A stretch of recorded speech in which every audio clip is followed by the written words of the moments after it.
ఓం నమ శివాయ. నమో కాళభైరవాయ నమ. విధాత టీవీ ప్రేక్షకులు ప్రతి ఒక్కరూ సుఖ సంతోషాలతో ఉండాలని ఆ మహాకాళభైరవుణ్ణి రాజశ్యామలాదేవిని ప్రార్థిస్తూ మీ విశ్వసాయి గురూజీ. అందరికీ విజయదశమి శుభాకాంక్షలు. ఆ అమ్మవారి ఆశీస్సులతో అందరూ ఆనందంగా ఉండాలి, అష్టైశ్వర్యాలతో ఉండాలని భావిస్తాను. ఆ మాత మీ అందరికీ ఆశీస్సులు ఇవ్వాలి. మరొక మాట ఏమిటంటే, నేను ఈ మధ్య చాలా కాలంగా బయటికి రావటం లేదు. చాలామంది అడుగుతున్నారు మన వాళ్ళు హైదరాబాద్ క్యాంప్ కోసం. నేను హైదరాబాద్లో అక్టోబర్ 7, 8, 9 తేదీల్లో నేను అవైలబుల్గా ఉంటాను. మీరు ఎవరైనా సరే నన్ను కలవాలనుకున్నా, లేదు మీ గృహంలోనే వాస్తు చూపించుకోవాలి అనుకున్నా, ఇటు జాతకం అటు సంఖ్యాశాస్త్రంతో పాటు వాస్తు కూడా చూపించుకోవాలి అనుకుంటే ముందుగానే మీరు అపాయింట్మెంట్ తీసుకోండి. స్క్రీన్ మీద స్క్రోల్ అవుతున్నటువంటి నెంబర్కి మీరు మెసేజ్ చేయండి. వెంటనే అపాయింట్మెంట్ తీసుకున్నట్లయితే నేను ఉండేది 3 రోజులే. అందువలన మీరు ఎవరైనా సరే మీ జాతక పరిశీలన కోసం కావచ్చు, అలాగే మీ నేమ్ కరెక్షన్ కోసం కావచ్చు, లేకపోతే మీ ఇంట్లో వాస్తు చూపించుకోవటానికి కావచ్చు. ఈ వాస్తులో జనరల్ వాస్తుతో పాటు జియోపతిక్ వాస్తు కూడా చూస్తాను. ఎందుకంటే ఎటువంటి కట్టడాన్ని కూడా కూల్చకుండా మన ఇంట్లో ప్రవేశిస్తున్నటువంటి నెగిటివ్ ఎనర్జీని బ్లాక్ చేయొచ్చు. దాన్ని కూడా మనం పరిశీలన చేసి అది బ్లాక్ చేసే మార్గాన్ని కూడా మీకు చెప్తాను. ముందుగానే మీరు అపాయింట్మెంట్ ఫిక్స్ చేసుకున్నట్లయితే మీకు నా యొక్క అవైలబిలిటీ ఉంటుంది. అలాగే మీకు అన్ని క్షుణ్ణంగా కూడా చూడగలుగుతాను. మరొక మాట ఏమిటంటే, ఎప్పట్లాగే మనం ముఖ్యంగా రేపు వచ్చేటువంటి అమావాస్యని మహాలయ అమావాస్య అంటారు.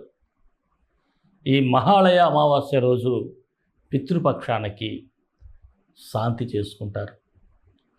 వారి యొక్క ఆత్మశాంతికి, తద్వారా మన కర్మలను తొలగించుకోవడానికి, మనకి ఏదైనా అబ్స్ట్రక్షన్స్ వస్తే వారి ఆత్మ శాంతింప చేయటం ద్వారా కూడా వారి అనుగ్రహం కలుగుతుంది. అయితే దీనికి మనం ఎలా చేయాలి, ఏమిటి చేయాలి అంటే అనేక మంది అనేక రకాలుగా చెప్పచ్చు. ప్రతి మనిషి మరణించిన తర్వాత కాళభైరవ యాతన అనుభవిస్తాడు.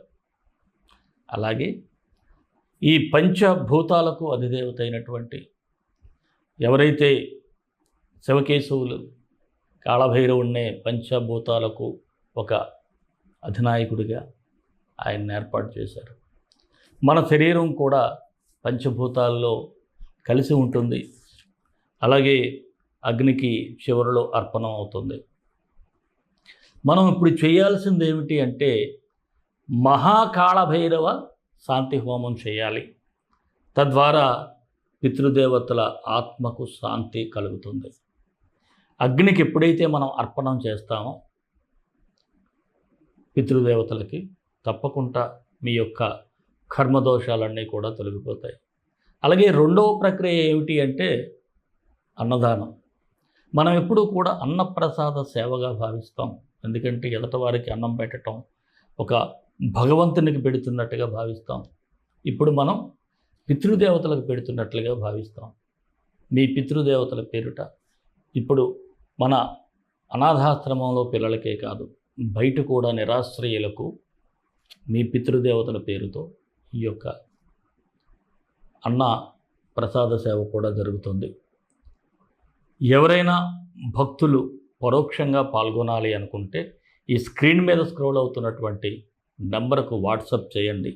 తప్పకుండా మీరు పరోక్షంగా పాల్గొన్నట్లయితే మీ పితృదేవతలు శాంతించడం ద్వారా మీ యొక్క కర్మలు, అంటే మీరు ఏదైనా పని చేసేటప్పుడు అబ్స్ట్రక్షన్స్ కలగటం, అంటే ఏదైనా ఆగిపోతూ ఉండటం ఏదో ఒక విధంగా, ఇవన్నీ తొలగాలి అనుకుంటే తప్పకుండా ఈ కార్యక్రమంలో పాల్గొనండి.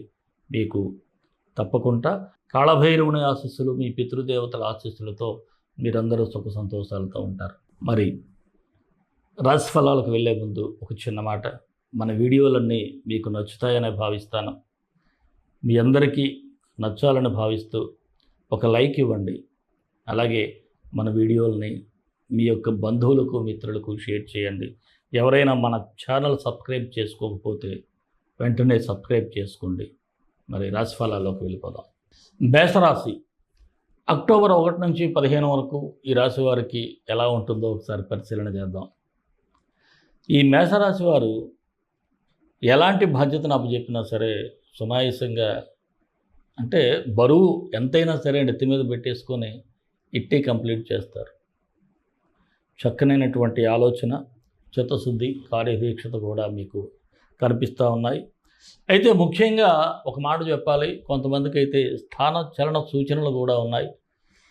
అది ఉద్యోగస్తులకు కావచ్చు, అలాగే ప్రైవేట్ ఉద్యోగస్తులకు కూడా మార్పుకి ప్రయత్నాలు చేస్తారు. అందుకు మార్గాలు కూడా సుగమం అవుతాయి. అలాగే ఏదైనా ఒక పని చేపట్టేటప్పుడు ఎవరైనా చెప్పినా ఇది సులువుగా జరిగిపోతుందని వెంటనే వారిని నమ్మి మాత్రం మోసపోకండి. దీని మీద మీరే క్షుణ్ణంగా పరిశీలన చేసుకొని ముందుకు వెళ్ళండి. అలాగే ఆర్థికంగా కూడా బలపడటానికి అనేక మార్గాలను అన్వేషిస్తారు. ఇక భూ వివాదాలు ఏమైనా ఉంటే పరిష్కరించుకోవటం, అంటే భూములను అమ్మడం ద్వారా కూడా కాస్త లాభపడేటువంటి అవకాశాలు అయితే ఉన్నాయి. ఇక రుణాలు తీర్చుకునే ప్రయత్నాలు కూడా సానుకూలంగా ఉంది. అయితే కొన్ని సందర్భాల్లో మాత్రం మీకు తెలియకుండానే ఉద్రేకం రావటం, కోపం రావటం. వన్ థింగ్ అండి, ఎవరైనా ఏదైనా అన్నారనుకోండి, వెంటనే ఆవేశపడద్దు. ఆవేశం అనేక రకమైనటువంటి అనర్థాలకు మూలమవుతుంది. ఆవేశంలో ఒక మాట జారారనుకోండి, ఎదటవాడు ఏమన్నాడన్నది కాదు, మీరు అంటే వాడు ఎలాంటి పని చేసినా మీరు ఆడేటువంటి మాట అక్కడ వాల్యుబుల్ అయిపోతుంది. వాడు తప్పు చేయొచ్చు, మీకు మాట వచ్చి తప్పచ్చు, లేకపోతే మిమ్మల్ని ఇబ్బంది పెట్టచ్చు. ఇన్ని చేసిన వాడి మీద మనకి ఏదైనా కోపం వచ్చి ఒక మాట అంటే దాన్నే పెద్ద భూతద్దంలో చూపించేటువంటి పరిస్థితులు ఉంటాయి. అలాంటి పరిస్థితుల్లో మీరు కల్ప్రిట్గా మారేటువంటి అవకాశాలు ఉన్నాయి. అలాగే విలాసాలకు కూడా కాస్త ఖర్చు ఎక్కువగా చేసేటువంటి అవకాశాలు ఉన్నాయి. ఇక్కడ మాత్రం నియంత్రణ అనేది చాలా అవసరం. వివాహ ప్రయత్నాలు కూడా సానుకూలంగా ఉంటుంది. ఎవరైతే ఈ సెకండ్ మ్యారేజ్ చేసుకోవాలనుకుంటారో వారికి కూడా సంబంధాలు కుదిరేటువంటి ఛాన్సెస్ ఉన్నాయి. నిరుద్యోగులకు మీరు ప్రయత్నాలు చేయండి, మార్గాలు సుగమం అవుతాయి. రాజకీయ నాయకులకైతే మీ మాట చెల్లుబాటు అయ్యేటువంటి పరిస్థితి ఉంది. అన్ని విధాలుగా అనుకూలమైనటువంటి పరిస్థితులు ఉన్నాయి. ఉద్యోగస్తులకు కూడా అనుకూలంగా ఉంది. పనులన్నీ సకాలంలో పూర్తి చేసుకోగలుగుతారు. అలాగే మీ ఎనిమీస్ను కూడా గుర్తించగలుగుతారు. వారికి తగినటువంటి లెసన్ అనేది కూడా నేర్పుతారు. బదిలీలు ఏమైనా ఉంటే జరిగేటువంటి ఛాన్సెస్ కూడా ఎక్కువగా ఉన్నాయి. ఇక వృత్తి వ్యాపారస్తులకైతే మంచి లాభాలే వస్తాయి. ఇక మీ యొక్క తెలివితేటలతో ఆ వ్యాపారాలను ముందుకు నడిపించటం కాస్త అన్ని విధాలుగా కూడా మీకు అనుకూలమైనటువంటి పరిస్థితి ఉంది. అయితే ఎక్కువగా మీ దగ్గర ఉన్నటువంటి ఎవరైతే వర్కర్స్ ఉంటారో వారి మీద డిపెండ్ అవ్వటం అంత మంచిదైతే కాదు. అంటే మీ పనిని మీరు చూసుకోండి. ఇక నూతన పెట్టుబడులు కూడా మీకు మంచి చేయబోతుంది. భాగస్వామ్య వ్యాపారస్తులతో మాత్రం కాస్త ఆలోచించి ముందడుగు వేయండి. షేర్ మార్కెట్లో అయితే లాభాలు కనిపిస్తూ ఉన్నాయి. అలాగే రియల్ ఎస్టేట్ వ్యాపారం కూడా కొంత మెరుగుపడేటువంటి ఛాన్సెస్ ఉన్నాయి. చిరు వ్యాపారస్తులు కూడా లాభాలే సంపాదిస్తారు. శ్రమకు తగ్గ ఫలితం అయితే దొరుకుతుంది. ఇక కళారంగంలో వారికి అయితే ఛాన్సెస్ కనిపిస్తూ ఉన్నాయి. మరి విద్యార్థులకైతే కొద్దిగా ఈ స్నేహాలకు దూరంగా ఉండాలి. కొంతమంది ఏమిటంటే ఈ ట్రిప్స్ అని, సెలవులని, అవని ఇవన్నీ చెప్తారు.